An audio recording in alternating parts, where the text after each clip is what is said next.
Voilà, nous allons, après les échanges, Camille, répondre aux candidats, les candidats qui ont posé un certain nombre de questions. Camille Poulessa. Merci. La candidate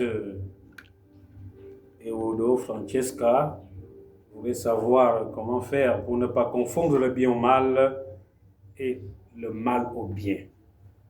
Parce que de plus en plus, les jeunes sont empêtrés dans ce cercle vicieux où tout est confondu. Oui. Et il faut donc démêler ces deux aspects qui sont bel et bien distincts. Et il convient de signaler aux jeunes, aux candidates et aux candidats que l'être humain sait ce qui est bien, il sait ce qui n'est pas bien. Et comment ça? Il y a une petite voix à l'intérieur qui vous parle doucement. Quand tu as fait ce qui n'est pas bien, la petite voix là te dit que ce que tu as fait n'est pas bien. C'est pour cela que l'enfant, lorsqu'il peut apprendre quelque chose qu'on lui a interdit, il se cache.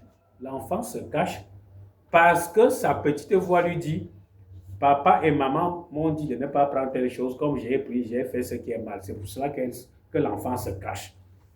Voilà, d'abord, il faut écouter cette petite voix-là à l'intérieur.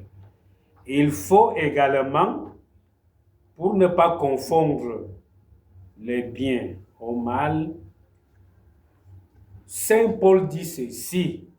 Saint Paul: tout m'est permis, mais tout ne m'est pas profitable. Tout m'est permis, mais tout ne m'est pas profitable. Qu'est-ce qui t'est profitable, toi qui es jeune maintenant?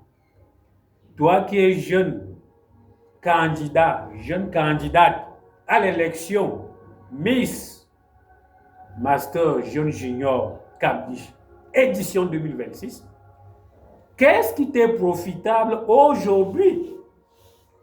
Qu'est-ce qui t'est profitable à l'instant où je te parle? Voilà donc ce qui t'amène à suivre le bien.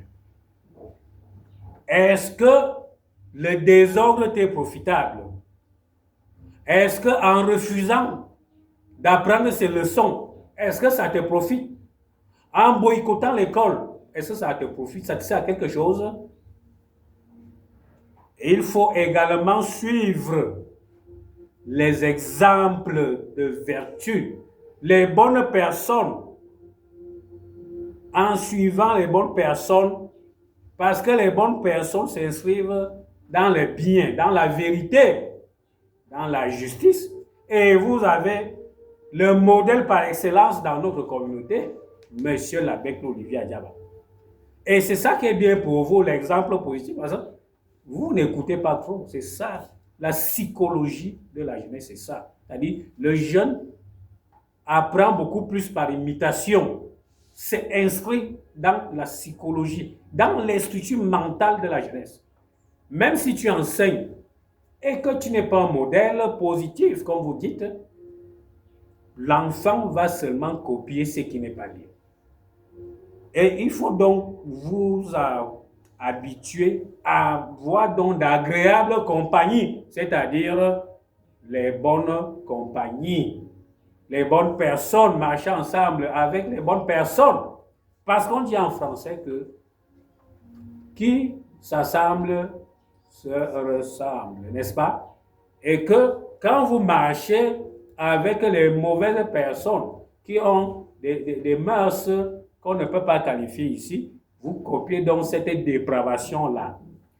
Voilà ce qu'on peut dire en ce qui concerne cette question qui véritablement vous invite et nous invite également à s'inscrire résolument dans la morale, ce qui est bien, ce qui est vertueux, ce qui est juste, ce qui est bon, ce qui est digne, pour que nous ayons donc des consciences éclairées afin que la petite voix qui nous parle en juste valeur avec donc ces lumières des valeurs morales et humaines. Merci.